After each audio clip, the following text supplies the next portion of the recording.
Nағашым Назым ағайға 10 жыл, Қадия апайға 95 жыл. Балалары ескап жатыр екен, қабыл болсын. Назым нағашым Жасу атауын көркейтуге Жамбыл атындағы кеңшарда бақылау ететін ферма меңгерушісі қызмет атқарған. Жасу атауының бір көшесі Назым нағашымның атына берді. Ұстаз Қадия апайдың еңбегін атап өту орынды. Қадия апай менімен жастас болды. Апай ұзақ жылдар бойы ұрпақты тәрбиелеп, сіңірген еңбегі үшін құрметті орденімен білім беру ісінің үздігі құрметті атағын алды. Апай олар үшін қасиетпен, шәкіртпен, білім нәрімен қосылады. Апай әулетке құт береке әкеліп, шаңырақталып, бәйтерекке айналдырды. Балаларын жоғарғы оқу орындарын бітіруге қамқорлық жасап, амандық берді. Нағашым мен Қадия апай жатқан жерлері жайлы, топырақтар тоқсан, иманы ұлас болсын, жасықтай келсін. Кешіріңіздер, үлкен азаматтар болса, енді мен мына стол басына келгесін, тәйгілі тілегіңізді қап кетейін деп әттім еді. Мына бүгін енді дамысылдырып еске үлкен құрметті біздің елден халық шақырып жатыр. Қабыл болсын. Бұл кісілер дейін мен 66 жыл келін көп түскенім бе? Ағайын екен білмейміз. Үйінде үлкен анасы жиен қызы біз күн етіп кетеді. 10 күн сайын, 15 күн сайын. Содан бір күні екінші ауылға келсем, енді менің шағым еркесі болды едім. Жаңағы сыртқы әдім, нағдамай ұстарап, сен бана жайдан деген емес, сен айтқан тыңдамайсың деп. Ұрысып жатқанда анау боқтауға қайқа жүйеге сұрсам ғой, ұят емес пе? Көмісі неге солай жасайсың деп. Жаңағы сүйді жатыр. Бұл кісінің жақсылығы, Қадия апай енді класста мұғалім болып шәкірт берген. Бұл кісінің жақсылығы мен ұқсаймын. 80 жылы енем қайтқанда, ол уақыттағы енді жағдайларымыз кішкене біреудің жалғыз ерке сол енді. Сондай жағдайлар болған уақытта осы кісі келіп, ет жақ некені де білмеймін. Жасыратын үшін солды енді бір үлкен тәуелді бірі таңертең өтіп басты етті. Шешем қайтыс болып жатыр. Содан бір сағаттан кейін осы кісі дән дейін әкеліп шаруаға шықты. Сосын баяғы енді албайтын болса қалай жақын деді. Оның соңында қатты жасқа есітте білмеймін, қазір есіме түсіп жатыр. Оған да биыл 46 жыл бар екен. Жатқан жері жазып тұрсын, жырақтың төрінде болсын. Өсірген бәйтерегі, сол каждый баласының үйіне бәйтерек болып өсе берсін. Қазандары астан кетпесін, астарынан кетпесін. Мына бір күнге құрысқа рахмет, солай келіп шақырып жатқан айнадай бақытты болып, мына жаңа айтып жатқан азаматтардың бәрінде айтып жатқан сөзі дұрыс. Еліне қарап азаматын таниды, азаматына қарап елін таниды. Ол кісілердің еңбегі дейтін жақсы болып, сол еңбектің арқасында жасуат әлі сол елде тұр кейінгі басшыларда сол кісілердің жасаған жұмыстарын жасап жатыр. Бәріміз аман болайық, еліміз сау болсын, бақытты өмір болайық. Құрас оқалып, құрап қалып болсын айдаймын. Құрметті қонақтар, асқа жиналып, бүгіні Мағзұм нағашым менен Қадия апайымды еске алу дастарханында алға қош көріп, сұрамдағышталып, дұға тілегімізді айтып жатырмыз. Дүниеден өткен барша бауырлардың, солардың ішіндегі Мағзұм нағашымның жанұясынан өткен, мәңгілік мекенге кеткен дермен Мағзұм нағашым мен Қадия апайымның жаны жәннаты болғай, иманы жолдас болғай, беріп жатқан асты Алла қабыл етпей, ас беріп жатқан нағашым мен апайдың ұл қыздарына Алла разы болсын. Қуанатын күндерің көп болсын. Тойларың көп болсын дейтін тілек айтқым келеді.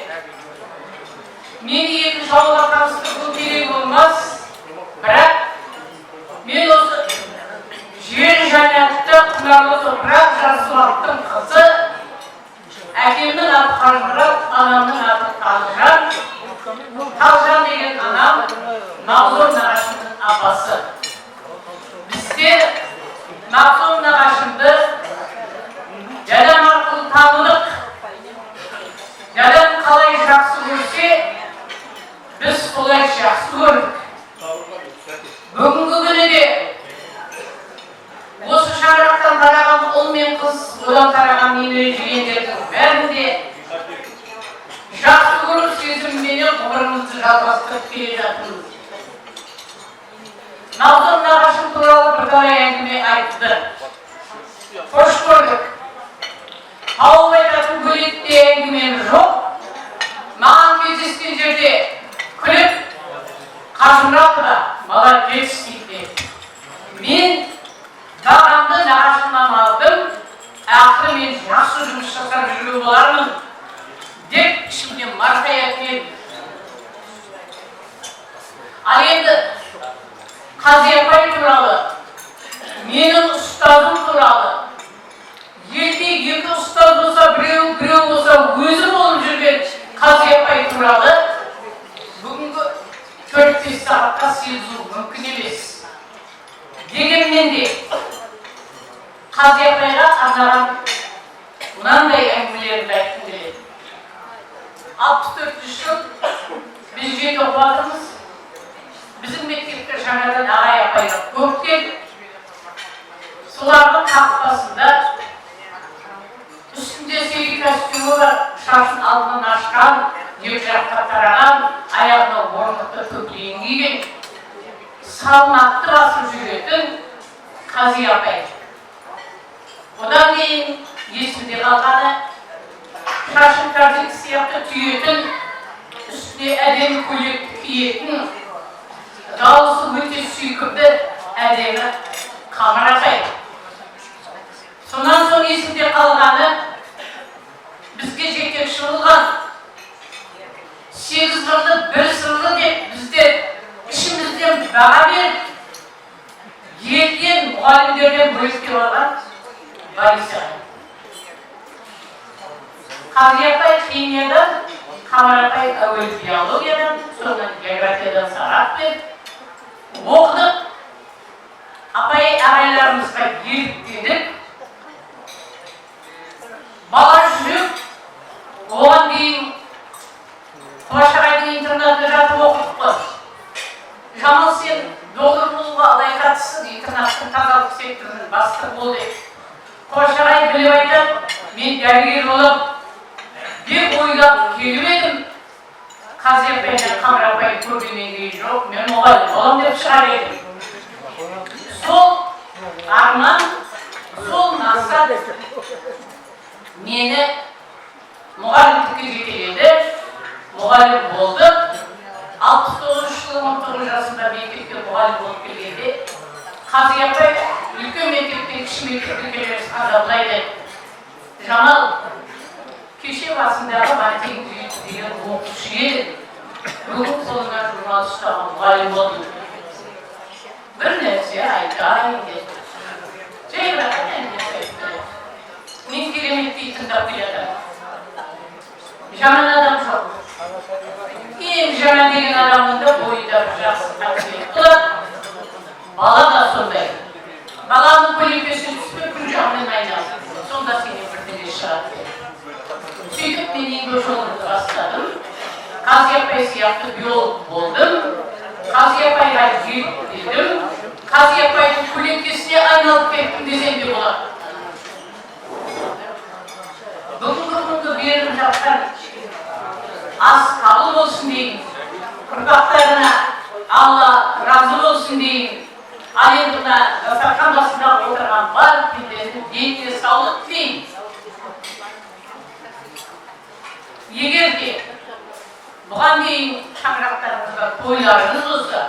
қуанышымен алға жалғаса берсін. Ал егер қуаныштың орнына жаратқан Алланың бұйрығыменен шаңырақтарында ауыр күндер өтсе, егер сол күндерде мен дұға бағыштауға әртүрлі себептермен келе алмай қалсам, мәңгілік мекенге аттаған барлық пенденің иманы жолдас болсын деймін. Балалар аман болсын, ұрпақ аман болса, ата-ана еске түседі, еске алады. Барлық үйде де қуанышты, той болайық, аман болайық. Айта беруге болады, бірақ уақытта сүю керек, қонышқан қасында тұр, сондықтан бүккен. Рахмет. Әулеттің ағайындары, балаларым өмірге ұрпақ әкеліп, асқар таудай әке болған әкенің есімін Нұранлық, Ақшүкпеген ананың есімін Тұмарлық таққан ұрпақтары сағынышқа толы. Әке мен ананың жақын бейнесінің есімін мәңгі сақтау үшін бүгін үлкен мерекелік шара өтті. Біз ризамыз. Осы қоныс бауыр біз ауылдан жаттап отырсақ та, өзінің бауырмалдығын танытып, жанұяға арнайы шақыру жіберіп, осындай мүмкіндік туғызғанына айналайын. Бауырым рахмет, Алла сыйласын. Өткеннің биігінен қарайтын болсақ, осы туған жеріміз Жасылаттан бастау алған мынау нөмір 3 ферманың орталығы Тайшығылға дейін Жамбылатындағы кеңшардың толассыз тынымсыз тіршілігінде Назар ағамыздың жүріп өткен қайнаған еңбектің ортасында болған бүкіл болмысы сайрап жатыр. Сонымен бірге өзінің уақытын аямай, өзгенің бақытын айлаған біз үшін қымбатты, ұлағатты ұстаз Қази атамыздың есімі біз үшін ерекше ыстық. Себебі біздер 1964-1974 жылы Махамбет атындағы орта мектептің интернатында жатқанда бізге білім мен тәрбиені қатар берді. Анамыз бен әкеміз жырақта болса да айналайыннан басқа ештеңе айтпаған. Маңдайымыздан тықпап, сондай жақсы тәрбие берген анамыздай апайымызды ерекше құрметтейміз. Біз сол апайымыздың жолын қуып, ұлағатты ұстаз болып, бүгінгі күні ардагер ұстазбыз. Солардың берген тәрбиесі сол апайымыздан бірге қатарлас еңбек еткен, бізге тәрбие берген өшірген қымбатты ағайларымыз бен апайларымыз бар. Соларды көріп ризашылық сезімде отырмын. Осы залда отырған ағайындар, бауырлар, осы ағайымыз бен апайымыздан өсірілген ұрпақтар, олар салиқалы ұрпақ өсірді, білім алды, тәрбие алды. Бүгінгі күні бір-бірінің отағасы, бір-бірінің отағасы болып, өздерінің қалаған таңдамалықтары бойынша елге абыройлы еңбек етіп, сондай жақсы әке мен ананың биігін мәртебесін асырып, мерейін көтеріп отырған жандар деп ерекше бағалаймын. Сонымен бірге осы бүгінгі залда қатынасып отырған сіздерді көріп, айтады, әкеңіз әкеңіз көріп жүрміз дейді. Әкеңізді көрген, анамызды көрген, солармен қоян қолда жұмыс жасаған, Маржан апамызды көрген, Нәзімін апамызды көрген, сіздерді көріп, бүгін бір ерекше көңілімізде тұрмын. Сіздер аман болыңыздар, бай қуатты болыңыздар, өздеріңізден өсірілген ұрпақтан, олардан тараған, балғайтатын немере, жиен шөберелердің қызығын қоймаңыздар. Әрдайым туып өскен жерімізге сондай асығып жетеміз, қуанып жетеміз. Себебі бұл жерде біздің өмірге келген әкеміз бен анамыз, апамыз, бауырлы баламыз жатыр. Сондықтан сіздер қайда жүрсеңіз аман болыңыздар. Сіздерге бар жақсылық тілеймін. Заманымыз тыныш болсын. Әке асқақтау, ана бұлақ дейді. Әкені сыйлаған, ананы сыйлаған. Ол өмірде бақытты жандар. Анасы бар адамдар еш уақытта қартаймайды дейді. Ананың арқасында, әкенің арқасында тәрбие алып, жақсы жолға түскен ұрпақ өзінің әкесін қалай сыйласа, анасын қалай сыйласа, өзінің баласында ұрпағында солай тәрбиелеп, жақсы ұрпақ салады деп есептеймін. Барлықтарыңызға да мықты денсаулық, жақсылыққа тілеймін. Әр уақытта той дастарханында кездесуге Алла Тағала нәсіп етсін. Бүгінгі ағамыз бен апайымызға беріп жатқан дұға дастарханы қабыл болсын. Ұрпақтарына ризашылық сезімін білдіремін. Ауылымыздың, ауданымыздың, облысымыздың, республикамыздың тарихына алтын әріппен есімдер жазған Нақсот ағамыз бен Қазиза апамыздың осы есімдерін біз еш уақытта жаңағыдай ұмытпаймыз. Есімдері бәріміз сәйкес деген шынайы тілектерді білдіремін. тыңдағандарыңызға көп рахмет. Рахмет, сау болыңыз. Бізді ғана құшақтап бала сияқты өсіп тұрады. Мен кейде жеңешелеріміз өзімнің анам деп ойлаймын. Асығыс кетіп бара жатқан адамдарға жолдарыңыз болсын. Енді уақыт біраз болып жатыр. Мен енді мына келесі мына жердің дастарханға қарай келгенде рұқсат болса.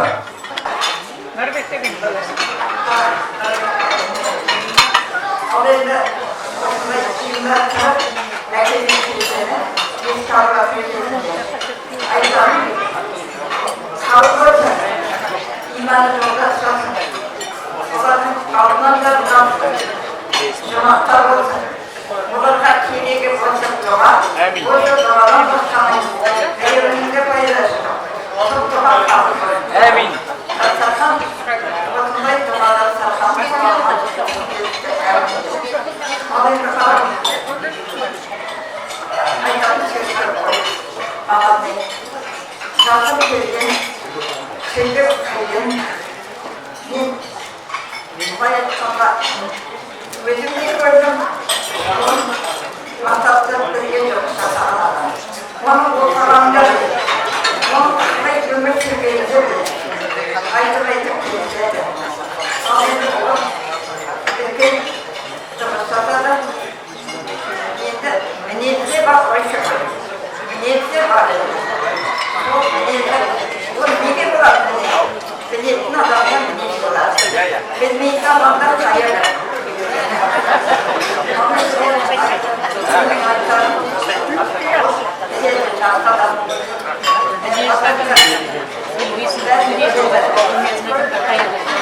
Қаратпайды, өттегенінен жүреді. Оның бауы салтап, еліктің күзі қали атап. Осының айтқанның бәрі оны. Баласын салтап, жасырған жайы, апамыз тәрбиеледі. Артына кішкене салаға үлкейді. Енді оның айтқанның жоқ.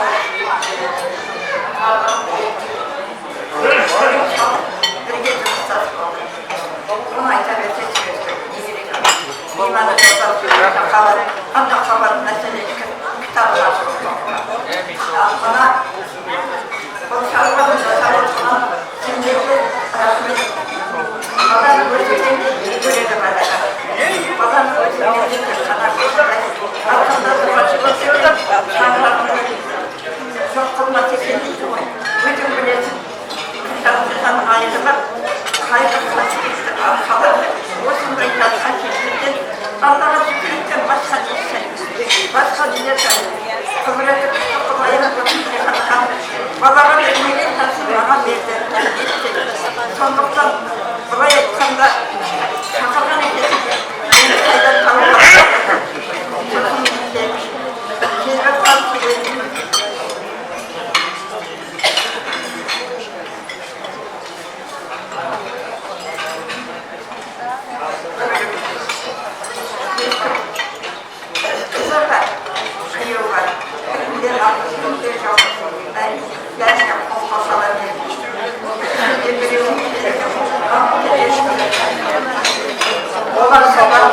мәшинасы барда қылыға жараламайды. Олар бенде болады, демейді болады. Ал мен бір аман қала.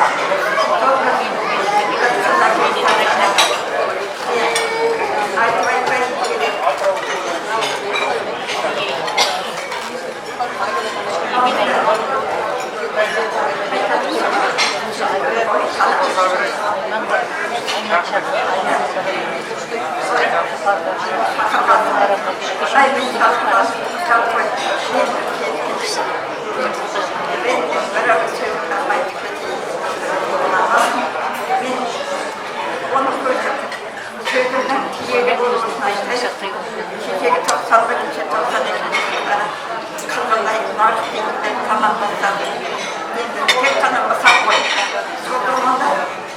Мәшинаны тақап қойды. Не болды? Жайсың ба? Апар келді қылатын қой. Ай, не болды? Қайсы екен? Маған мына тие мынаған. Неше? сәкі бар ма, күріш бар ма, текер бар ма? Ой, басқа қайда барайды? Сенде күн ашыға кеткен жоқ. Бұлай емес қайшекен. Ертең алықтан бәрін-бәрі жеп халық күнет деді. Сен ойлама, ананың бәрі жоқ болады. Сен де қаласың балада, мен де қаламын. Мен ана күндірген, мен де бұлан болсын деп алмадым. Қайда қасықтаған шақырасың. Қасықтаған кейде қасықтаған. Еді көзді Allah'ın хабарластырмай алдай. Содан айтқанымдай болды қалған. Дым жоқ дайрак. Ал сондайда оны болады. Ал оның әдесінің шәденде бар. Ол соның басы жасаған болса. Қадияға соның тұрып еді. Қадияға тұрып айтса, қатырға маған немере нағашы болады. Ол өте жас адам. Ол өте жас адам. Bana kaldıydı başında bana bir şey ayaklarım var mı?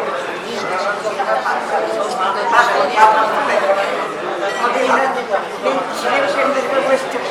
Yıkılmışlar sanırlar. Ben onun ben arkadaşıyım. Onun ben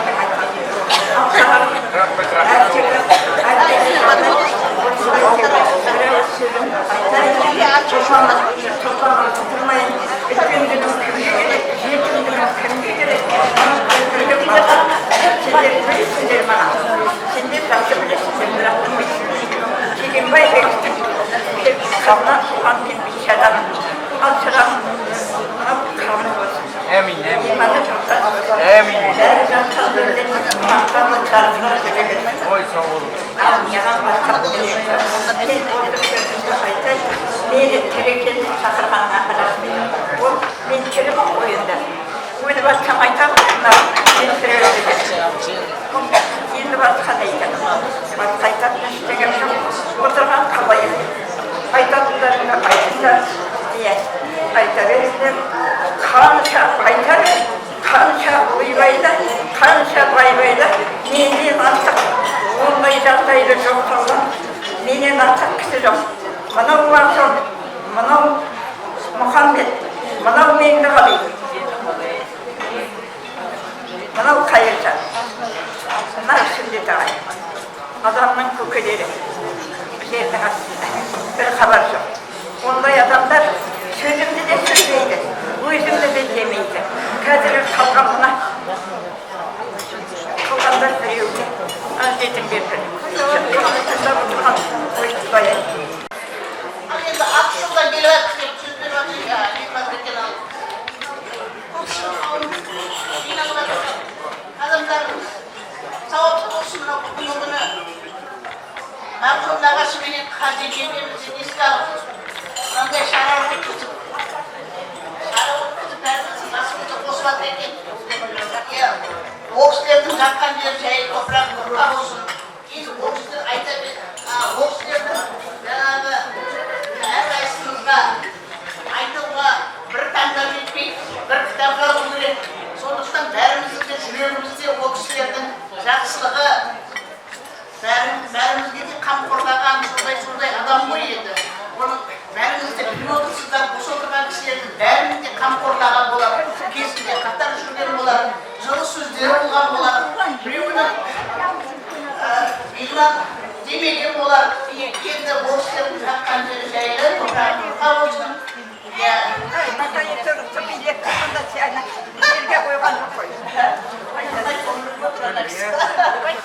Ал енді ол кісі айта берсе сөз көп қой енді айналайын мынау Керейжан бастаған қоныс бар, Мұратжан бар, Нұрбек бар бәрі енді кеткендері имандар жолдас болсын, топырақтан қорқа болсын.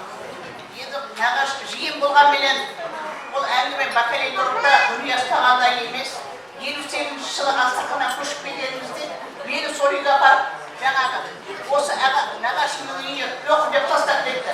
12 адамды мен соны қалмайын деп сұрамайын, сол үйге қала беріп болды шығар. Сол үйде жатып осы Қадия апаменен нағашымның тәрбиесін көріп бір баласындай болғанбыз. Енді осы көзі жұмылғанша бірімізге біріміз сүйеу болып, жиен деген жоқ, өзінің бір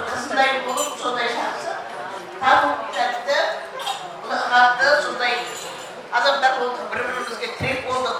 Ол кісілердің алған тәрбиесі сапырай жалғастырдық жаңа. Ал енді осы отырған қауым бәрімізді тойда жиналайық, бәрімізге де зор денсаулық, амандық тілеймін. Рахмет жаңа. Мағзұм нағашымның орын тұтын апасының қызымын. Жаңа 2008 жылы Астанаға көшіп кетіп баяғыда енді қалмақтың тойында деп сол жаққа жіберген. Енді 14 жасында әкеміз алған екен. Сонда мына әлгі қалыңдау 14 сиыр берді деп жаңағы келгенде саған қарай Россияға алып кетіп қалған ғой. Сол орындықтың қызымын. Мына сол кісілерге деген құрметтеріміз бен сағыныштарымыз кетті. Енді адамның жасы уақытпен өлшенбейді.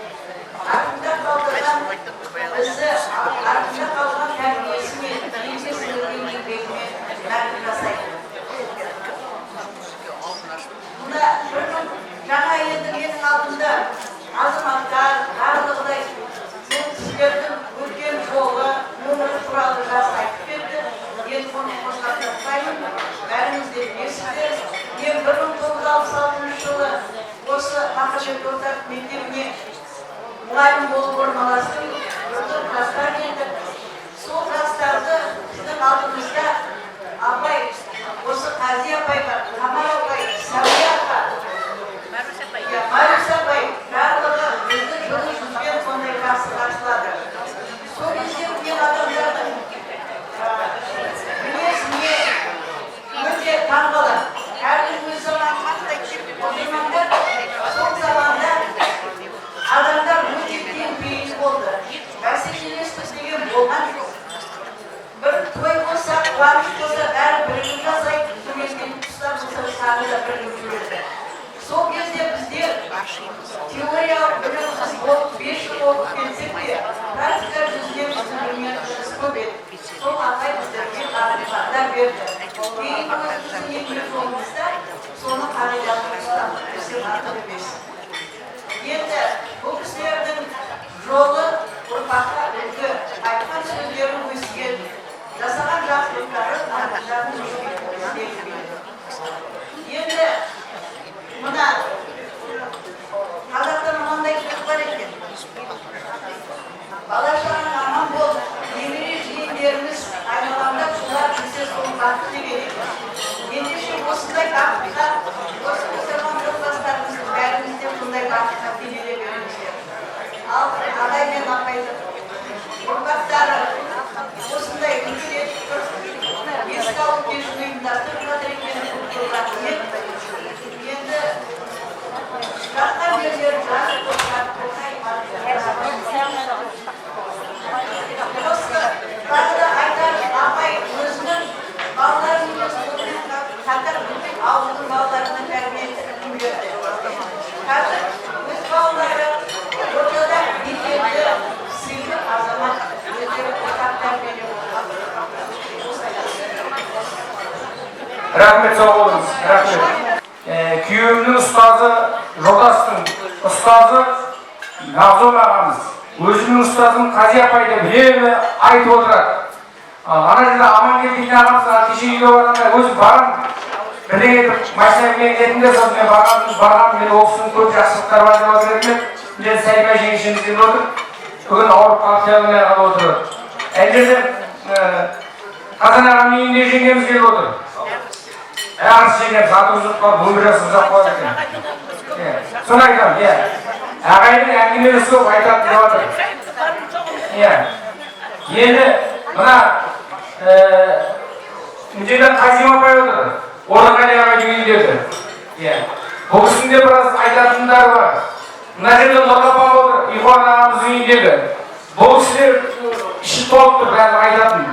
Ана жерде Сайын ағамыздың үйіндегі жеңгеміз. Жаңа Сайын ағам сөйледі. Ана енді Жұпар апамыз. Біздің кәдеміз үйіндегі. Бұл біздің бағанағы ана нағашы қарындасымыз жаңа өлең арнады ғой. Керемет, тамаша, рахмет. Ал енді бұл бірінші келін, ең бірінші апамның тәрбиесін көріп, апамның жақсы жол сөзін естіген нағашының үйіндегі Құдай қарағанда нағасының қамқоршысы қасында бүгін ауырып шықсапты. Тәуір болып кетсін, шипа болсын оны. Алла шипа берсін. Енді мына неге құттай кезек берейін, сол мезгілде бір мына Нұрбек жақсы көретін немересі болды ғой. Нұрбектің тойында әкеміздің көз тірісінде сөйлеп отырғаны, анамыздың көз тірісінде сөйлеп отырғаны, осы ауылдың азаматтары бар, дүниеден қайтыс болып кеткен кісілер бар. Ананы көріп отырғанда жүрегім етіп отырады. Соны кеше ойлап едім, осыған бір эпизодтар жіберсек деп. Соған назар аударсаңыздар. Свет сөндіретін. 64 жыл тамыз айында бұрынғы совхоз директоры бас директор ауысқаннан кейін Мәкен бас әкем түсіп, өзі екінші фермеге ферма басқарушы болып барды.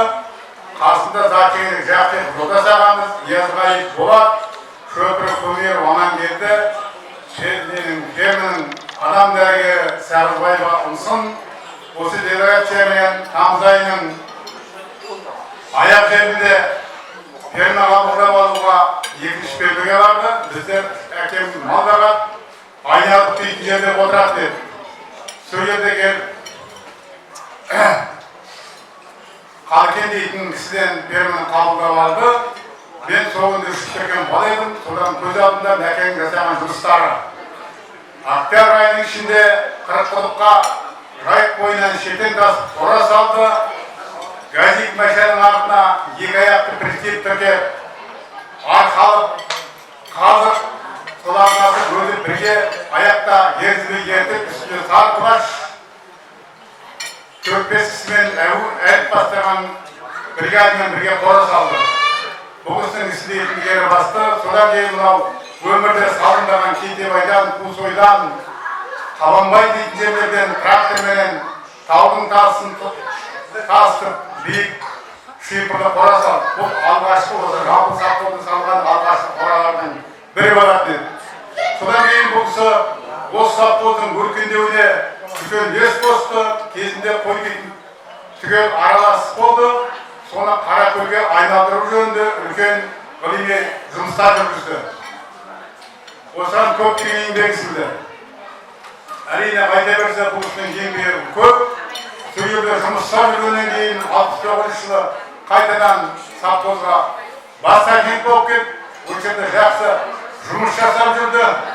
Оның жұмысына ешқандай олқылық тапқан жоқ. Өзінің өр мінезінен басшыға қарсы шығам деп жұмыстан шығарып қайтадан мұны ірі-қараға ферманы жіберді. Ол күндегі саясат тапқан кінәсі сенің білімің жоғары емес, бас сәтіге сай келмейді деген мақсатта. Бірақ та ол емес, не болғанда да басшылығын сай қарсы шыққан үшін ол жерде де сол зейнетке шыққанша ірі-қараның басында жақсы жұмыстар салды, жақсы ұйымдастырды. Совхоздың жылқысын түйесін өсіріп үлкен үлесін қосты. Ол көптеген мөлшерде азаматтарды сауын бригадаларын ашты, түйе саудырды. Бұл енді айта берсем Мәкеннің істеген деген жұмыстары көп еді. Осы жердің ел болып кетуіне бірден бір үлес қосқан адам. Мынау әрине сол кісіден біздер алған тәрбиеміз арқылы жақсы Жолдас ағамыздан, Мағзұм нағашымыздан алған оқуымыз болмаса да, сол кісіден алған өнегеміз тәрбиеміз арқылы осы күнге дейін халықпен жұмыс жасап бердік. Соған бек ризамыз ағамыздан тәрбиеге. Мынау енді ұрпақтары жалғастырып жатыр. Мынау енді оқылып жатқан Құран, беріліп жатқан садақа бәрі қабыл болсын. Енді бұл ретте бір жаққа жақсы сәттерге жүзетуге нәсіп етсін, имандар жолдас болсын. Мынау енді Қали апамызды да айтпай кетуге болмайды. Бұл кісілер мектепте жақсы үлкен ұстаз болды. Сол мектептен алған тәрбиеміздің арқасында осыған дейін жұмыс жасап келдік. Біздерде қатты көп оқу болған жоқ. Мектептен салып берген фундаменттердің арқасында. Ол мұғалімдерімізді сол күнде қатай бірде қайнар қайнамызды көп уақыттан алмаймын. Қатырыңдарыңдарда бек рахмет. Қарсуат ауылының үлкендері, аналарымыз, апайларымыз, ағаларымыз. Бүгінгі күні жаңа айтып жатқан Мағзұм әкеміз бен Ғазияның ұрпақтары бүгінгі күні еске алып ас беріп жатыр екен. Оқылған Құран айтып жатқан бата кешір Алла тағаланың құлағына қабыл етпейді. Енді мынау үлкендер сіздерге рахмет алдыңыз. Сөйлеп отырған айып өткен алдарында. Мен енді әкеміздің жаңа үлкен кісілер бәрі жақсы тілектер, жақсылықтарын бәрін адам айтып өтті ғой. Ол кісінің жақсылығына, еңбегіне ешкімнің шүбәсі жоқ. Менің айта кететінім ол кісінің өзіме ғана жасаған жақсылығын айта кетеді. Ал арнайы шақырғасын қарауды жұмыс жасатын дегесін.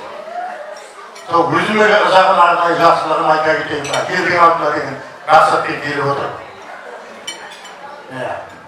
Ол кісі осы жаңағы мынау әбеке айтқан давайте комитет түсіп управляющий болып жүрген кезінде мен де сол ірі қарада жұмыс жасадым.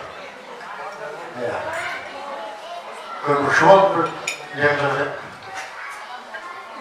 Бұл қазақта айтады ғой, жаңғыздың өзі шықпас, жаяудың шаңы шықпас деп, енді осы ауылдың, осы елдің адамдары жақсы біледі менің историямды. Бір кездерде мен шағын қарағанды болып мынау қуат дейтін елді мекендерде жақсы жиналысқа салды. Сол жиналыстың ішінде тағадан дейтін менің ағашым. Маған дамы жетпеген адам, нарық қиыманды болсын, өмірден өтіп кетті, президент секретарь болды. Менің есімді қарап отырғанда, енді менің сөзімді сөйлейтін жалғыз адам сол ғой деп отырғанымда, ол кісі маған қарсы шықты. Менің еңбегімді етпей жаңағы ана кісілерге, маған қарсы жақ кісілерге жақтасып. Ол енді айтпай кетуге болмайды, мына ел білу керек. Сол мезгілдерде жаңағы мені демеп алып баратқан кезде Кәженің Орынғали дейтін ағай. Ұрпақтары бұлар алдынан жарқасын, иманды болсын. Сол кез араша түсті.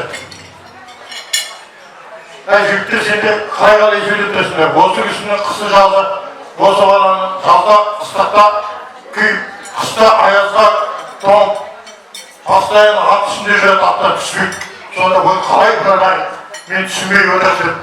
Сөйте бірау сөз айтқанда, жаңағы мәкен жарықтық, иманды болсын. Өмір бойы ұмытпаймын бұл кісінің. Жаңағы менің қарсыласыма, менің үстімен арыз жазып бақылауды жасап отырған кісіге кәдімгі түрегеліп тұрып қолыммен шұқып айтты. Бұдан бұлай мен мына баланың еңбегінің бір қылшығына зиян етсек, ісін сенен босып деді. Сенен босып деді. Жаңағы. Сол жылы маған аппаратқа еңбегімен өмірде алмаған 3 құлынды бие, 3 байтақ бір құланды 10 бас жылға. Жаңағының бір ауыз сөз анайсыны. Бір ауыз сөз. Абырын олай алмаған екен мен өмірде. Тақылдан басқа шейін көрмеген екен. Бір жақсылығы олсын. Өмір бойы тек бір ауыз сөзі. Сол айтайын деп, мына елдің ішінде ел білсін. Кімге қандай жақсылық жасаған екенінде олсын. Ана кісілерде өзі жобалап отырған бұлар, үлкен кісілер. Сол кезде еңбек еткен. Ал енді мынау, беріліп атқан садақа, ас, Алла тағала қабыл етсін. Кейінгі ұрпақтар, бала шағасын, ағасын, немере жиендері өрісі өркендемесін. Аман болыңдар. Мынау ел бекітші ауылдың. Асуат ауылдың азаматтары, азаматшалары, барлығына да жақсылық тілеймін тек қана. Аман болайық. Әмин, рахмет, сау болыңыз. Керемет сөйлеңіз. Бірақ тағы да ары қарай үлкен сөйлейтін кісілер бар, тағы да айып етпесеңіздер, ары қарай жалғай берейді. Ал енді келесі столға келейін. Енді соңғы жастау дегенмен де жастар 70-ке келіп қалған үлкен ағалар бар. Әкемізбен жұмыстас болған, анамыздың шәкірттері болған сөз кезегі сіздерде. Ал енді құрметті жамағат, бұл енді қалғана кезінде, адil кешелікке Asıl bir bak dedim. Vallahi şöyle al olsun. Bunun üstüne biz yaptığımız hatta ustas bulduk. Erkeğimiz bir daha oynayken var. Oynayıp duruyor. Bursu yatkanda verdiğimiz ağırlıkla. Buradan çıkıyor bu şey verdik. Yani dula var. Bunlardan yemek var. Boğaz böyle. Bursu yatkanda ben ayağımdan tuttular saldan ver. Ben de tuttular yani Bursu yatkanda. Ben geçken bağırtılar. Kıtlarıyla çıkartmayayım. Arvasın ayetler gibi olsun böyle. Bırakın. Bu işler ayetler gibi bırakın. Ulan diye bulmayı. Bunda ikisi olur. Bunu bir yada onda yeriz. Size cesadı. Tam bu suyun cesadı bakın istiyoruz. Al yedim lan. Bir yada sana falan kavrulmasın orası. Olsun. Bizi bana yedi. Ya. Görüşümüz bir yaksın bir. Ya ne kadar kötüsünüz be ya. Bilmiyorum. Al yedim kavrulmasın insan. Sana kadar. Amin, rahmet.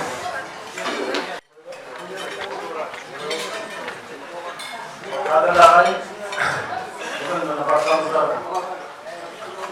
жақсылық шағының куәсі болып отырмыз. Бұл жерде ұрпақтың дейтін ата-анасына деген құрметі. Оның орнында көше мерекесі ретінде тұрғындардың шарасына қатынасып, Мағжан ағамыз бен Қази апа жөніндегі үлкен жұмыстарына, өмірлеріне естіп, біліп, үлкен жағдай әсер алдық. Енді бүгін ағамыз бен апамыздың ұрпақтарына осы беріп жатқан ата-анаға деген бастарыңыздан қабыл болсын деп жеңімізді арнаймыз.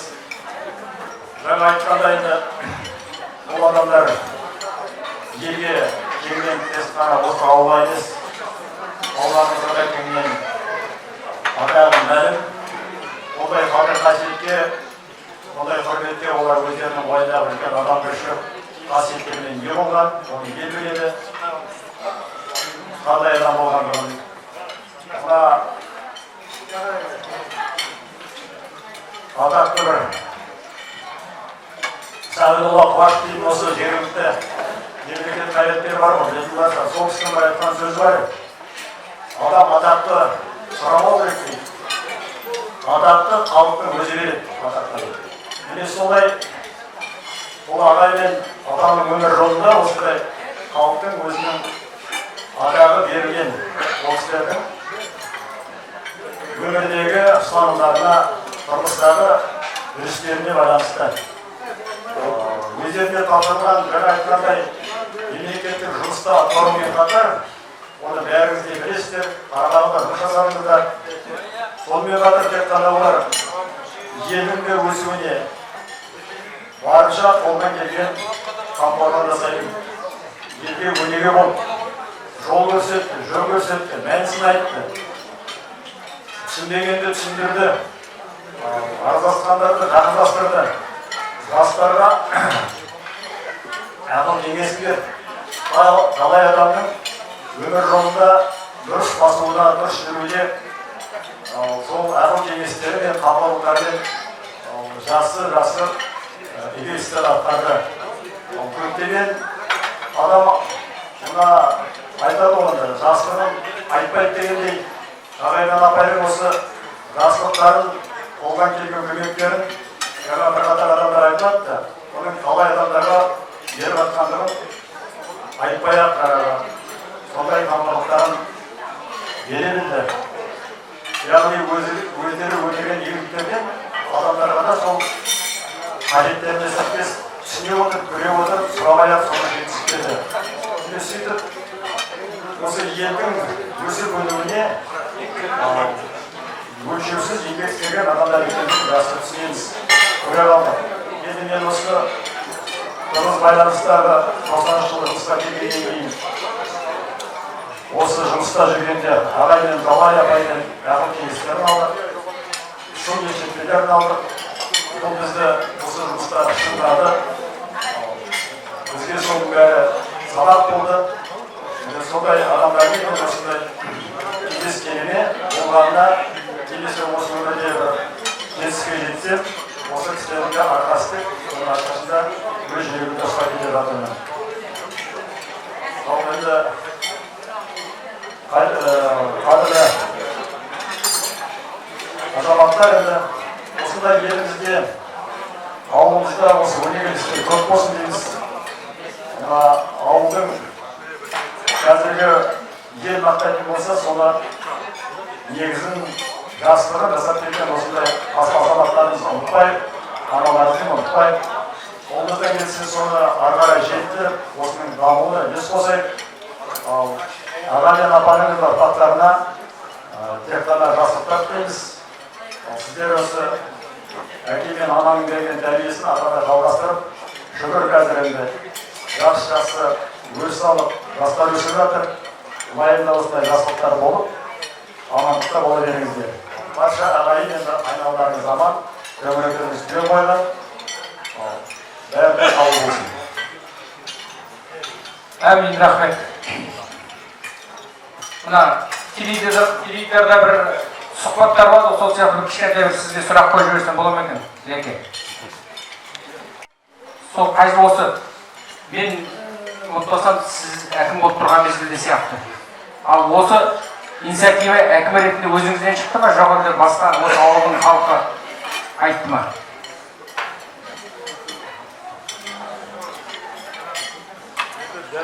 Қайырлы екендігінің есінде жоқ.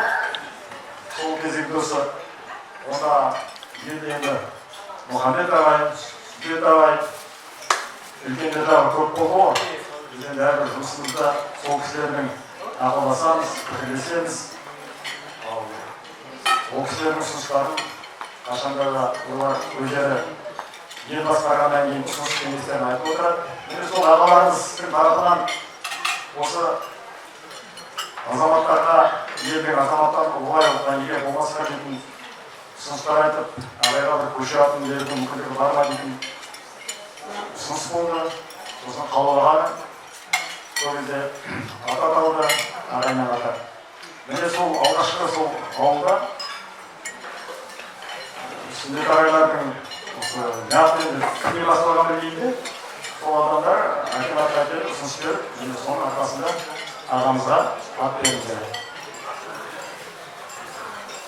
Рахмет, сау болыңыз.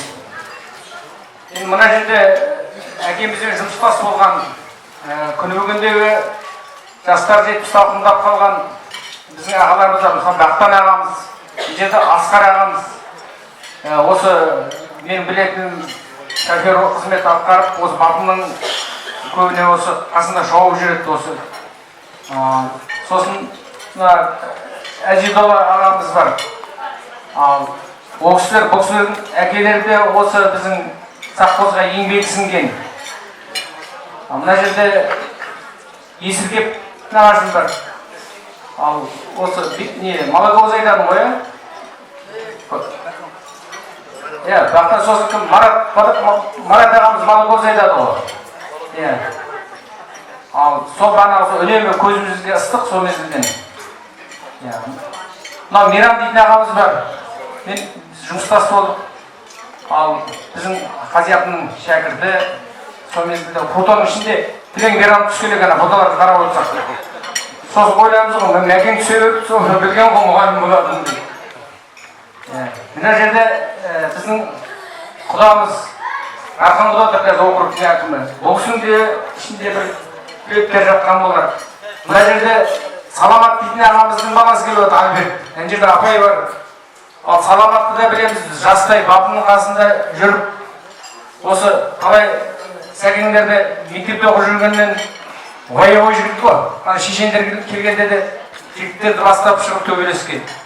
Қасырақтардың арасында бізде болғанбыз.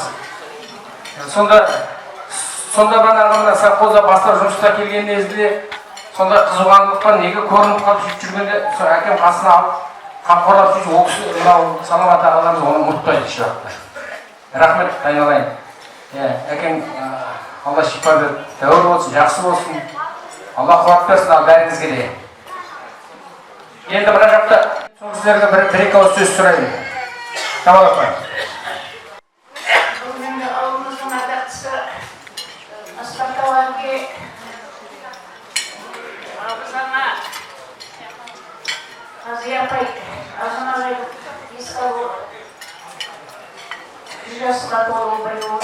5 жасқа толуын еске алып, көше мерекесін атап өтіп жатыр.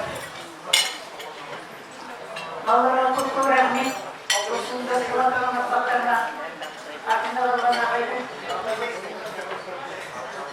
апайдың ісі жолдарын жалғастырушы ұрпақтарына мыңдаған рахмет. Енді жаңа айтып жатыр, сағат 11-ден бастап айтып жатыр, осы елді еттен еңбегін, істеген жақсылықтарын, осы елді алға сүйреген бірден бір адам осы мағын ағай. Еңбегі елеусіз қалған жоқ. Шүкір халықтың аузында қазір. Ол кісіні ешқандай ұмытпаймыз. Бізде әке болды. Менің жолдасымның оқушысы, ұстазы болды. Ол кісі ферма болғанда жолдас зауыт сол кісінің барлық қасиеттерін, адамшылығын, адамгершілігін, ұйымдастырушылық қабілеттерін бәрін бойына сіңіріп, жүктің дәл өзінде болмағанын соған ұқсауға кәсіп үйренеді. Енді ол кісілер екінші тумай ғой, бір туар азаматтар ғой. Енді ұрпақтарының өсірді, өндірді, өмірді деген бар ұрпақтарын тәрбиеледі, жақсы білім берді, өмірден өткен алғашқы ұлы үлкен жолдасы менің туған құлым, менің алғашқы құлаларымның бірі, өмірге еркелетті,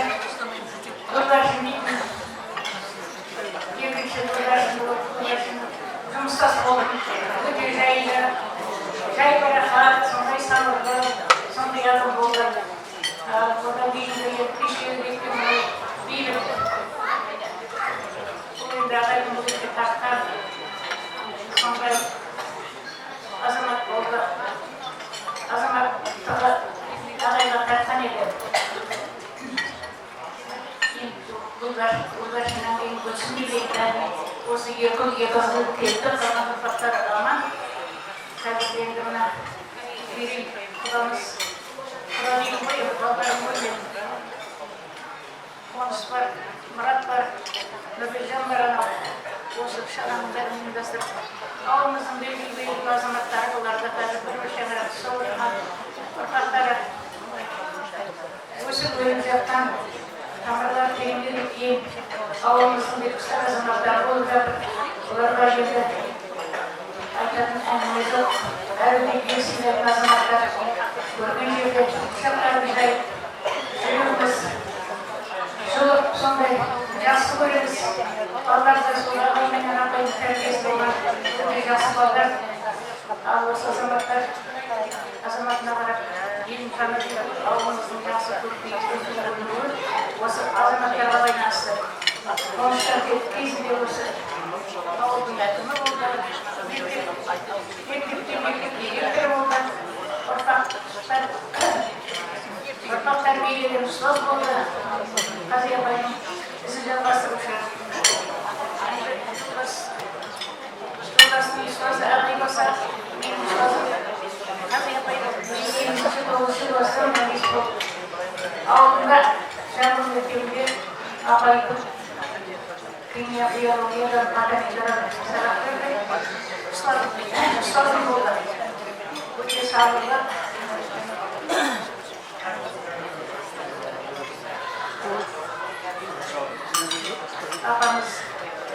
Апамыз жақсы тәрбиеледі балаларды. Жақсы адамның қасында жақсы жары болады дейді ғой. Азамат жақсы азаматтың қасында жақсы тәрбие алған. Апамызды тәрбиелеген осы ағай. Мынау жан ағайға қарсы шыққан ешқандай барлық шаруаны тәрбиесін жасайтын еді.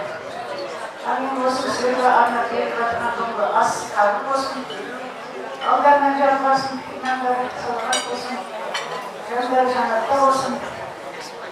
Ұрпақтары қиын болсын.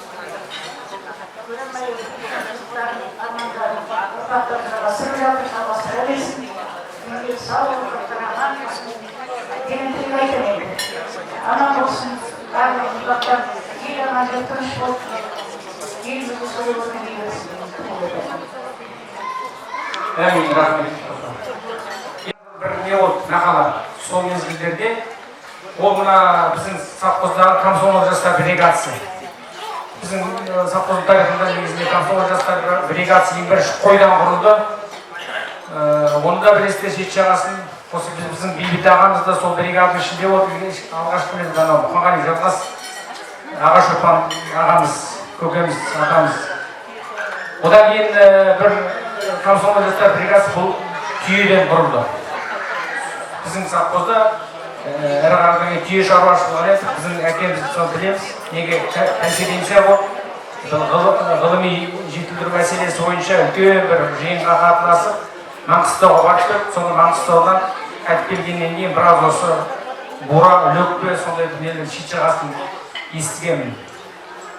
Сол мезгілде комсомол жастар бригадасының құрамында жастар болды, осы жерде отыр. Бір қарындастарымызды шақырғанбыз. Көп жұмыста келе алмай қалған. Енді Майра деген қарындасымыз келіп отыр. Bir ауыз сөз. Құрметті астынан жақыннан келген қонақтар және ауыл тұрғындары, барлығымызға бүгінгі әкеміздің, анамыздың еске алу дұға дастарханына қош келдік. Сіздер енді өзім Қази апай бізді бірінші класстан 4-ші классқа дейін төменгі сынып бітіргеннен кейін Қази апай бізді қарсы алды, өзінің класс жетекші болып. Содан бері қарата 10-ші классқа келгенде біздер апай кішкене ауырып қалып, өзі орташа шығарып салған. Бірақ сол екі орталықта біздер апайдың өте сондай жүрегі жылы, мейірімді, жұмсақ, керемет адам екеніне көзіміз жетті. Ол кісі өзі ұл демейді, қыз демейді, ешқандай айырмай бардым. Бірге көріп, тіпті үйіне дейін апарып, сол кезде бізді алғашқы рет осы ауылда егін емес, оғыш егіліп, қауын қарбыз дегенді бірінші рет апайдың үйіне 30 бала болып барып қауын жегенбіз. Сол әлі есімде. Одан кейін апайдың жақсылықтары көп ой барлығы айтылды. Барлығымыз ел білет, ауыл білет, облыс білет. Одан кейінгі, мектептен кейінгі менің ұстазым десем болады. Мағзұм ағайымыз, әкеміз, ол кісі өте сондай түрі қату, сұсты сияқты болып көрінгенмен өте жұмсақ, мейірімді, біздерді деген кәдімгі өз балаларын артық көрмесе, кем көрген жоқ. Күйеуақ келеді ағай, бәрі барып шығамыз. Ол кезде марқұм Жаңбырлай атамыз бар, Қабит атам жұмат қасетін. Автоматпен келеді, ауылда жоқ, елде жоқ кейді біздер кетіміз. Себебі жаңағы Мағзұм ағайымыз, мен қыздарыма беріңдер. Біздер ең бірінші алғашқы рет осы ауылда енді қой бригадасы деген ондай болды. Түйе сауатын сауыншы қыздар болып, алғашқы рет толқын 82 дегенмен біздер бастап шыққанбыз. Енді бір үйге 6 қыз, 2 тотай түйе түгіл сыйып қалмағанбыз. Барып, сол ағайдың көрсетуге кеңес ағам бар, өз әкемнің құдасы. Қали ағай болып, кеңес жездеміз бар, Бұрыш деген апамыз, Ізбәк апа. Енді айтайын, Сәрин апа, күн кеше өмірде өткен Төкенай апай. Барлығында жатқан жерлері жайлы olsun. Сол кісілер бізді өмірге, еңбекке үйретті. Соның ішінде бас болып ағайымыздың сондай келгенде қыздарымызды бәрін әкелдіктерге атып шығамыз. Ағамыз бұлай, ағайымыз өте біздерге жұмсақ, барын жасайтын. Енді айта берсе сөз көп ағай туралы. Енді жасының өзі кеткенмен ізі артында қалады дегендей ол кісі дүниеге өткенмен де ағайымыздың артындағы көше бар, атамыздың артындағы. Мен өзім сол осы Жаналис көшесінде тұрам, соған мақтан етем, өзіміздің әкеміздің көшесінде тұрғанына. Жаналистер ұрпағының өздерінің жыл сайын осы мектеп бітіргеннен кейін жақсы оқитын, жақсы көріске, жақсы бір жүлделі орындар алып, жетістіктерге жеткен балаларға арнаған олардың өздерінің жыл сайынғы жүлделері бар. Сол жүлделерді уже білуге болады. Ағайымыздың да, апайымыздың да ешқандай ол өмірде ұмытылмайтын. Жаңа айтып отырған Әділбай жалғыз деген кластасын бірге оқытып, бірге бітірдік. Сол кластасын түнде ғана звондап маған келіп кеткенін айтты, қабыл болсынын айтты. Ертеңгі менің әкемде ас беру еске алуы, соған барып қабыл болсын айтып, ағай сізге де сәлем айтып кетті қонсаға. Жатқан жердері жайын болсын деп айтсақ көп әңгіме ол кісілер жайында класстар болып қосқанда апайымызда өзіміздің бригадада болған қыздар өзара ағайдың жасықтарын бәрін айтып шере сармайға дейін біз жейтінбіз, бізге әкелетін барлығын. Сол кезде жоқ болса да ешқандай. Өте сондай жақсы істер болды. Жатқан жерлері жайлы болсын, желеп жетіп жата берсін. Ұрпақтары тұрғанда, біз сияқты қыздары, оқушылар тұрғанда, ол кісілер ешқашан есімізден шықпайды. Қабыл болсын деймін аға, шақырғандарды көп рахмет. Анамды да шақырды, ол кісілерді көп шыға алмайды үйден. Ағам әлде билеттер шақырғасын, енді қаншама көп үйде қыздар болса да арнайы келдім. Рахмет. Аман шықпау. Осы жердегі келген барлығыңыздың да жүректеріңізде асыл сырларыңыз сол мезгілдегі жатыр. Барлығын да айта беруге уақыт та жетпейді.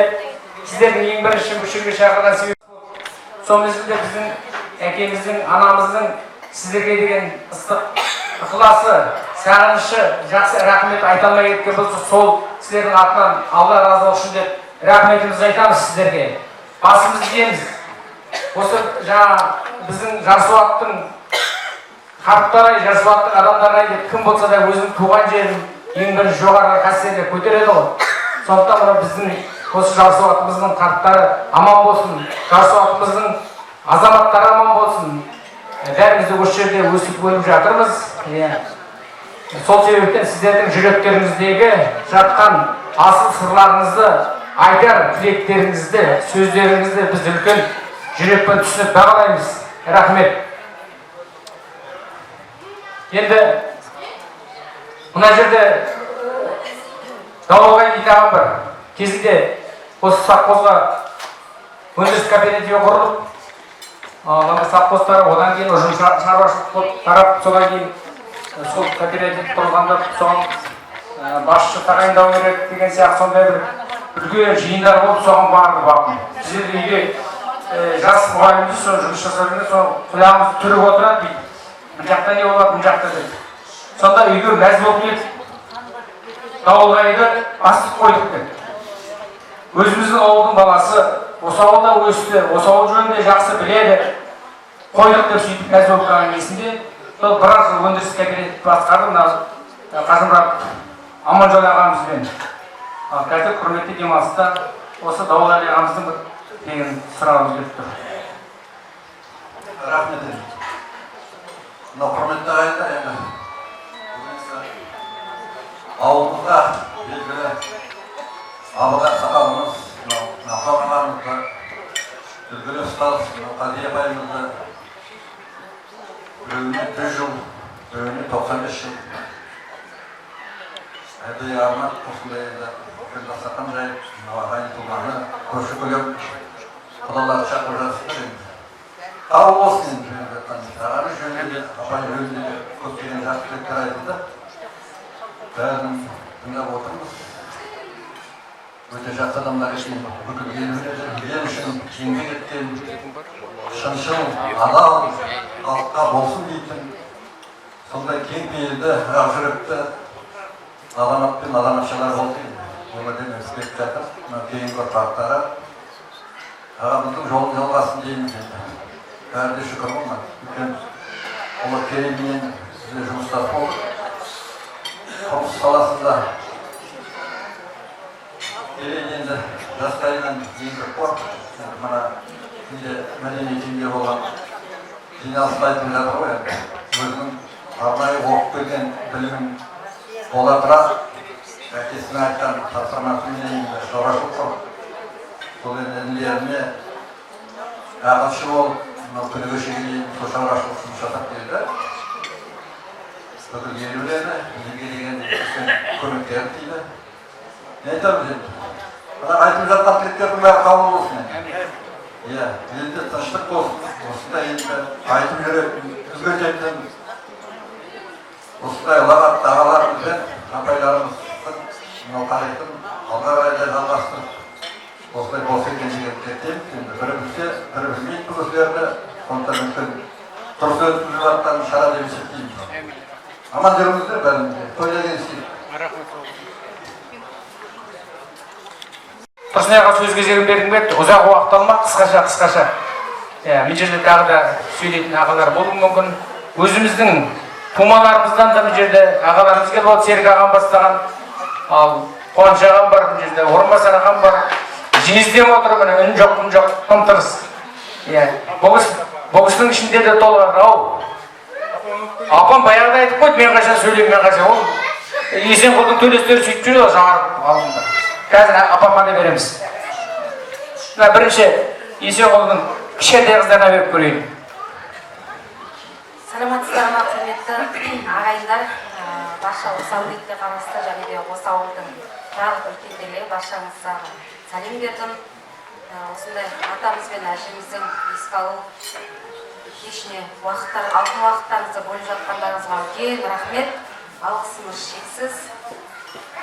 Енді атамызды өзіміз кішкентай болдық, қатты көп есімізде жоқ, бірақ әжеміздің үлкен ұлағаты, соның ішінде ол кісінің жанына шуақ шашып жүретін мейірімі әлі есімде қалған.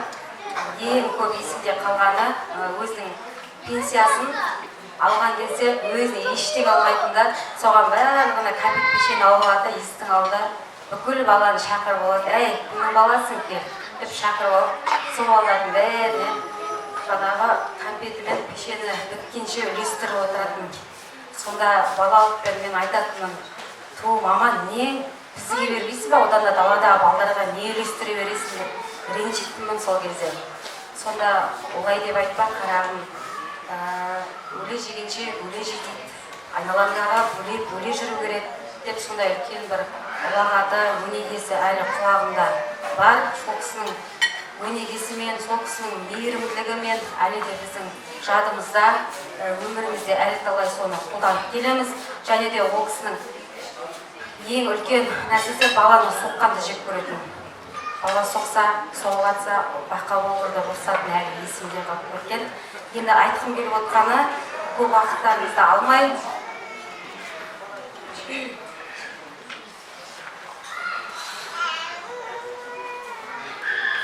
кейбір адамдар бұл өмірге өзден кейінгі ізгілік қалдыру үшін келеді. Олар жүрген жеріне жылулық сыйлап, айналасына мейірім шуағын төгеді.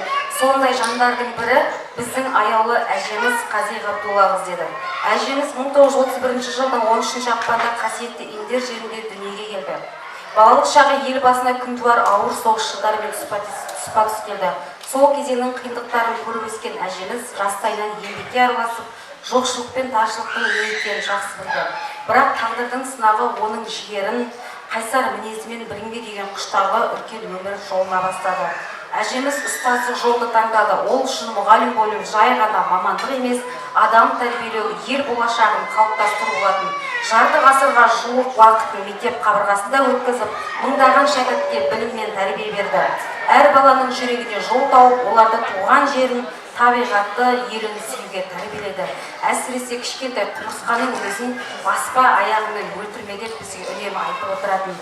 Ендігі осы артында қалған ұрпақтары, немерелері ретінде менің бір осы әкем үнемі айтып отыратын, папам осы әкем мен анамызды бір кітапқа енгізсем, кейінгі ұрпаққа үлкен бір тарих болып қалса, өмір жолы деп ылғи бір айтып отыратын, соған бір қолым тимей жүр дегеннен осы бір әкемнің айтқан бір сөзін жадымда түйдім да, соған бір уақыт тауып, мынандай үлкен қазақ аналары атты энциклопедиялық жинағына енгізуге өз үлесімді қостым.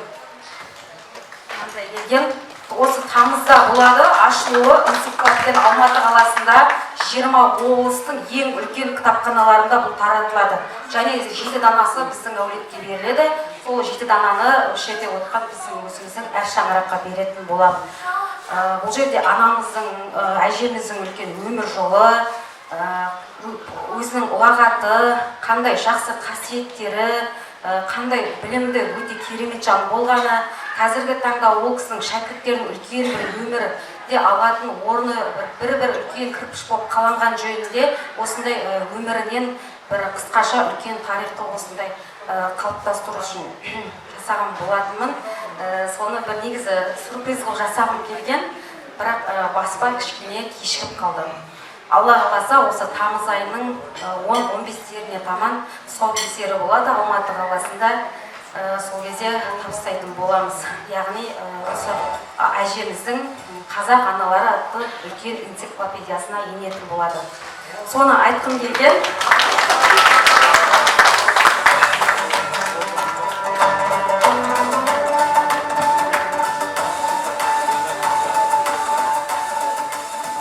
Қазақ аналары энциклопедиясы деген бұл нені презентацияны баспаның өзі жіберген, маған рахметін айтып, осындай анамызбен, әжемізбен атамыздың 100 жылдық осы асын берейік деп атып дегенде енді ұят болып қалдым, үлгере алмадым.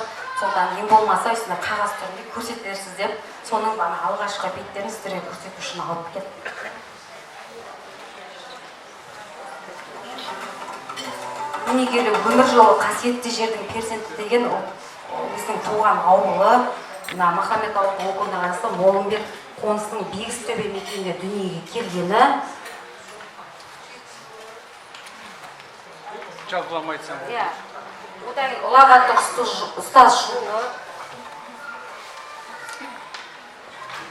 Сосын шексіз мейірім мекені деген бала Алланың аманаты, ауыл балаларының әжесі деген үлкен мейірімділігін кітапқа енгіздік.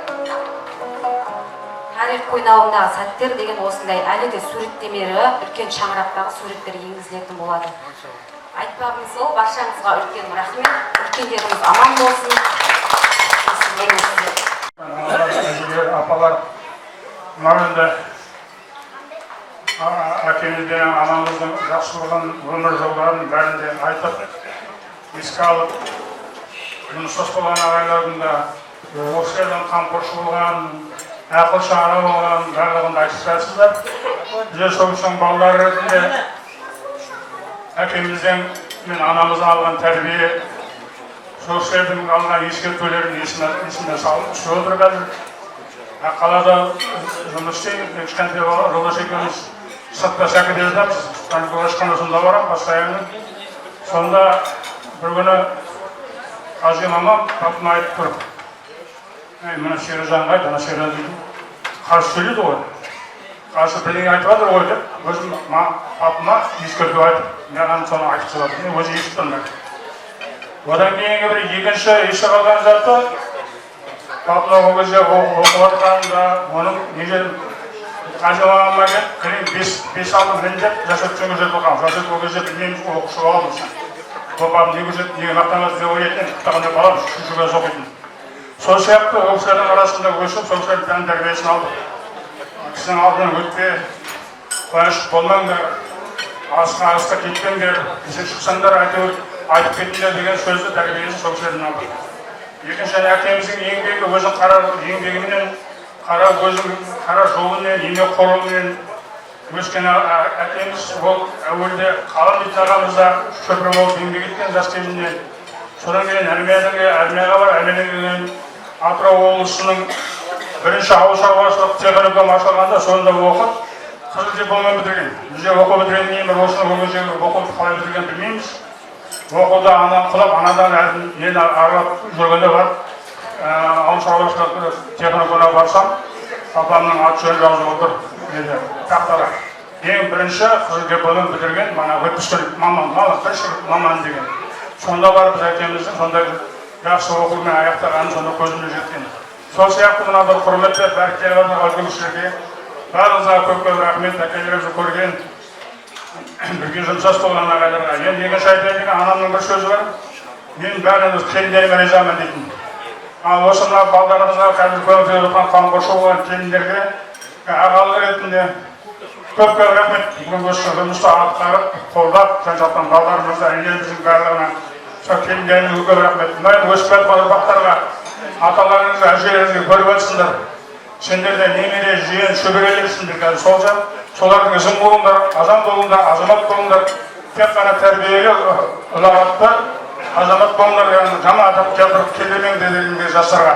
Тек қана бәріңізге рахмет, беріп жатқан садақаңыз қабыл болсын.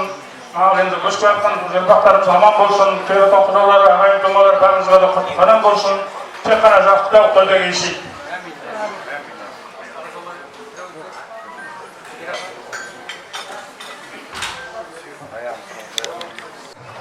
Енді ас беріп жатырмыз, әліңді білесіздер, бұл атамыз деген енді ауылға беделді, тек қана ауылға емес, районға белгілі адам, айылды сыйлаймын деп айта аламыз. Мен өзім 82 жыл жұмысқа келдім, бірінші ұстазым осы атамыз. Жақсы тәрбие берді, жақсы үйретті, адамға болсын деп, жаңада бір жақсы ниеттер айтып отыр. Тек қана дұрыстығын айтады. Қатты ұрса да дұрыспен ұрсады.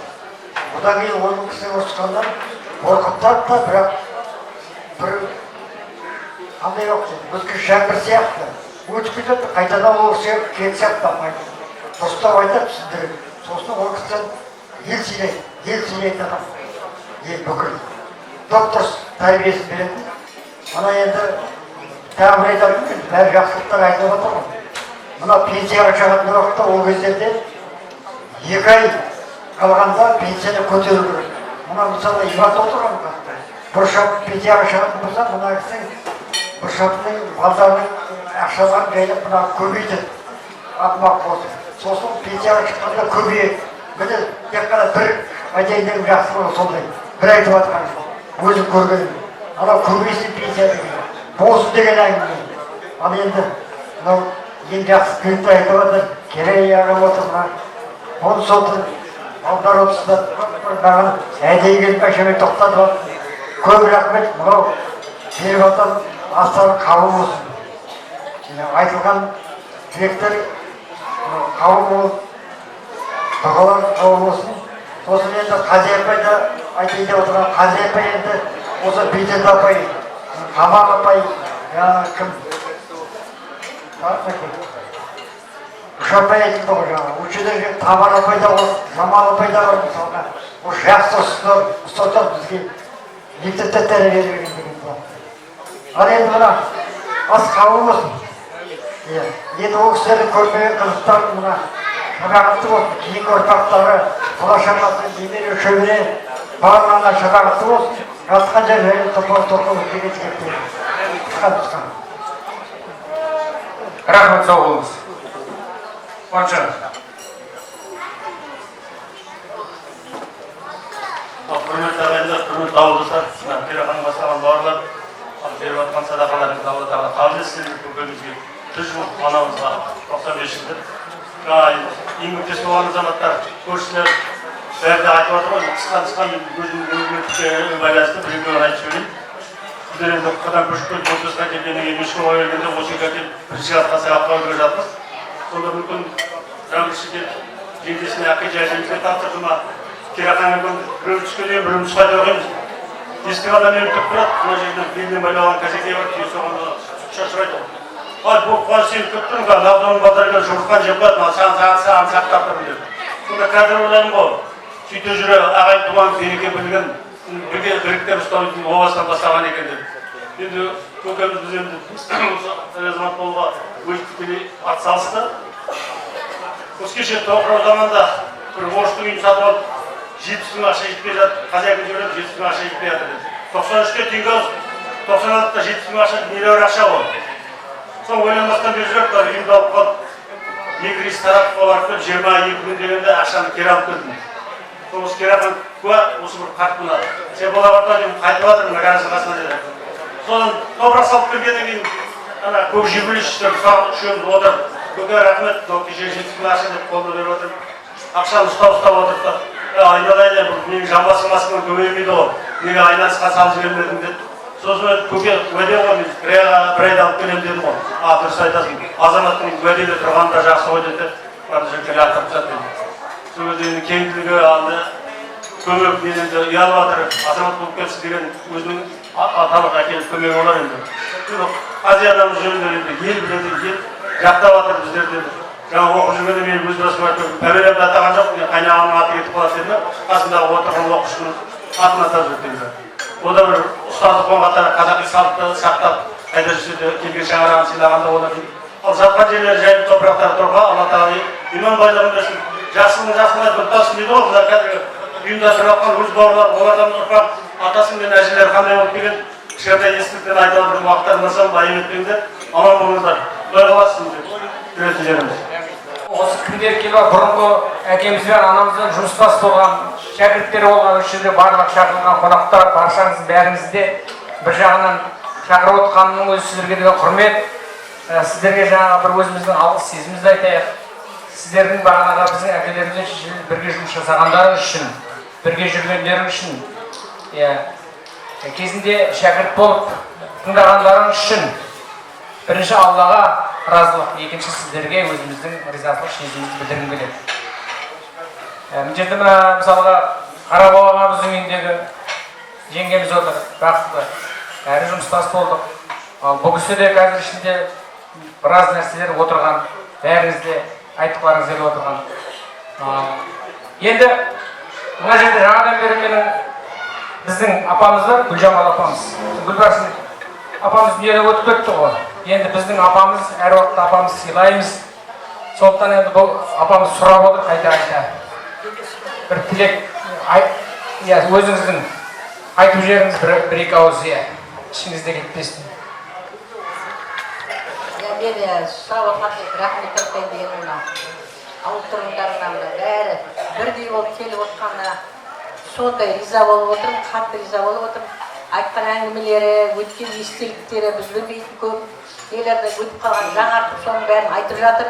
Соған төбеміз көкке жеткендей болып, ата-анамызды сондай мадақтағандары, халықтың осындай сыйлап, міне біреу де кетпей отырғандарына біз сондай риза болып отырмыз. Енді бәрін айтып жатыр. Мен өзім әкемнің көп қасиетін құрметтедім, сыйладым, шын шындығын, адамгершілігін, сіздерді бәрін толықтырып айтып кеттіңіздер. Еш уақытта ешкімді жалтақтамай, жағымпазданбай, айтатын жерде тура, тесіп өтіп айтатын, қан қара демей, сондай мінездер болды. Соның ішінде еңбек сүйгіштігі, еңбек қорлығы, мына қасында жүрген адамдардың еңбегін елеп, әр уақытта да еңбек адамдарын сыйлады. Қасында жүрген жүргізуші ағаларымызды қай уақытта келіп жатқанда менің жол серігім деп төрге отырғызып сондай құрмет көрсетеді. Ал анама келетін болсақ, анамды әрі психолог, әрі дипломант деп айтуға болады. Ол кісі оқымаса да, как психолог сияқты мектепте қалай тәрбиелеген бәрін айтып жатырмын, жаңалапын. Қай уақытта да айтып жүреді, мен әрі есімде жамалапын айтатыны. Дипломант қай жерде де жаңағы реніш бірдеңе болып жатса, ол кісі татуластыра қояды. Келіндердің үйде бірдеңе алысына жын болып сыйластығы біріне-бірі. Ол кісінің тәрбиесі әлі келе жатыр міне. Үлкен келін Айсулан бастап, міне кішкендерге дейін бәрі бір ізбен бірінің артынан келе жатыр. Міне ағайындар, есболғандықтар тегісте бәрі түгелдей бірін-бірі сыйласып қай уақытта да. Ол жаңа анамыздың тәрбиесі деп ойлаймыз. Міне ол кісінің сондай көп жақсылықтарын жаңағы қай уақытта да кішілемейді, кішіле сыйлап, үлкенді сыйлап, жаңа көп өшкен айтып кетті. Жаңа көреміз, сыртта отырып, өсірген виноградтарын көшеде отырып балаларға таратады. Қай үйге барса да тар қуырып алып барып, не айтады, мама сен шаршайсың ғой, неге соншалай бейнеттенесің десем айтады, жоқ, мен өзім солай апарып келіп тұрмын. Қай уақытта да бір өзінің үлесін қосып, әрбір шаңыраққа өзінің жақсылығын жасап беретін бәріміз айттыңыздар. Көп рахмет, сіздердің уақыттарыңызды бөліп келгендеріңізге өте ризамыз. Рахмет, апа, сау болыңыз. Ал жеңеше сізге 2 секунд. Сөйлесін. Енді осы біздің шаңырақта ең бірінші келгізіп түскен, солай емес пе? Мәңгі елінде, олардың да барлығы елінде бұл кісінің қасиетін естіп, бәрі де соны бізге кездескенде айтып, өздерінің тойларында, жиындарында бұл кісіні еске алып отырады. Сол үшін рахмет халқым деймін. Әрқашан деп осылай жақсыларыңды сыйлап, жақсыларыңды дәріптеп, ұрпаққа жеткізе беріңдер деп келеді. Міне, сол кісілердің жақсы тәрбиесі ғой дейді.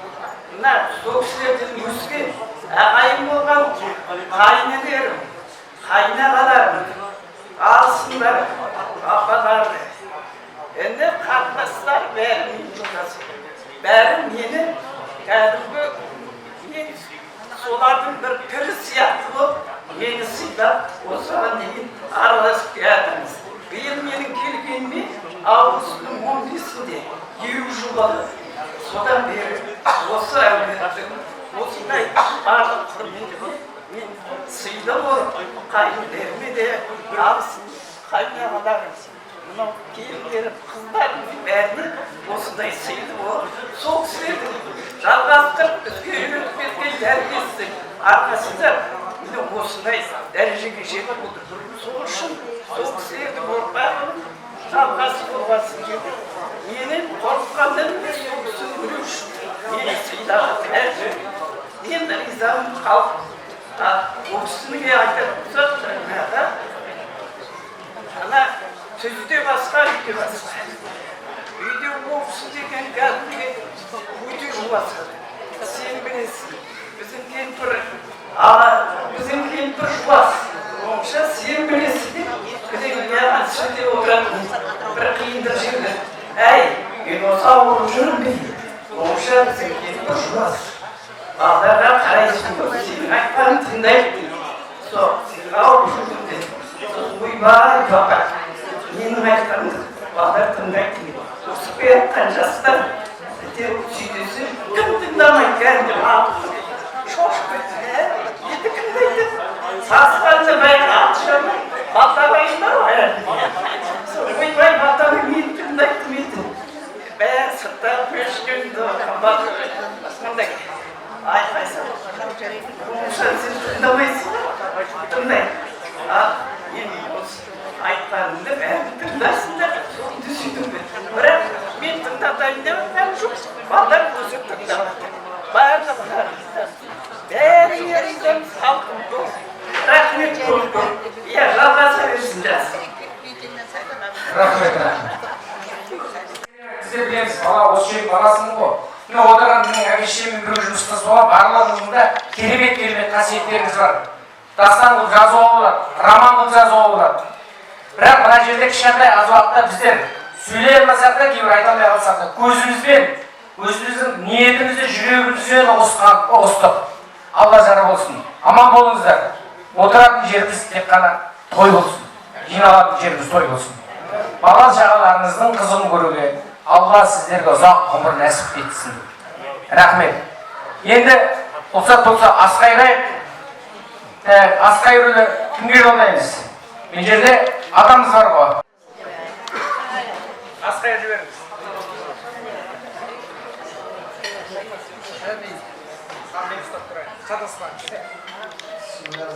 Bismillahirrahmanirrahim. Alhamdulillahirrahmanirrahim. Aşka bereket, azara sagiret, netleşik dileklerin kabullasın. Amin. Aklıvatkan sözü, Allah Teala'dan müneştesin, kulağını bilsin. Amin. Dillerine sağlık versin. Malbaşların aman olsun. Malların ösü versin. Balaşaların ösü bölü versin. Amin.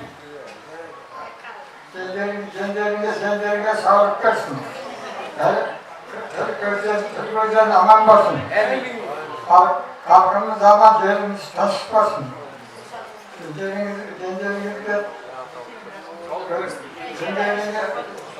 Cenderine sağlık versin. Emin. Öyle söyledim. Aman basın. Emin. Halkımız aman yerimiz taşıtmasın. Boşadırgan cemaattan benim edecek cenderine sağlık dilerim. Gerçekten kendine şöyle oturan vereceğim. Tek sağlık versin. Aklın zaman yerimiz tanıştırsın. Emin Allahu Akbar. Alende dua okuyup vereyim. Bismillahirrahmanirrahim. İnni izen lafî dalâlin mubîn. İnni âmentu bi rabbikum fasma'ûn. Qîle dukhulil cenneh. Qîle dukhulil cennete qâle ya leyte kavmi ya'lemûn. ما غفر لربي وجعلني من المكرمين سبحان ربك رب العزة عما يصفون وسلام على المرسلين والحمد لله رب العالمين الحمد لله رب العالمين والصلاة والسلام على رسولنا محمد وعلى آله وأصحابه أجمعين يا زرق الله قصيد قرآن كريم وصحبه Осы жерде қол жайып дұға өткен барша жамағаттың дүниеден өтіп кеткен жақын туыстарын иман келтірген ата әжелерінің абай өз бауырларын оқтарын бағышып алла тағала жатқан жерде құрақтауға тауып жандар жәннатта нәсіп етпейсін иман байлықтарын бермесін. Алла тағала осы бүгінгі ата әжемізге беріп жатқан садақамызды алла тағала өзінің разылығы үшін беріп жатқан садақамызды алла қабыл етіп еселеп сауаптан қылайсын. Бұл дүниеден өтіп кеткен барша жандардың қабірлерін осы оқыған құрандармен нұрландырып وأنت خبر زمان سحتك من الجنة الناس بكيس ربنا آتنا في الدنيا حسنة وفي الآخرة حسنة وقنا عذاب النار برحمتك يا أرحم الراحمين.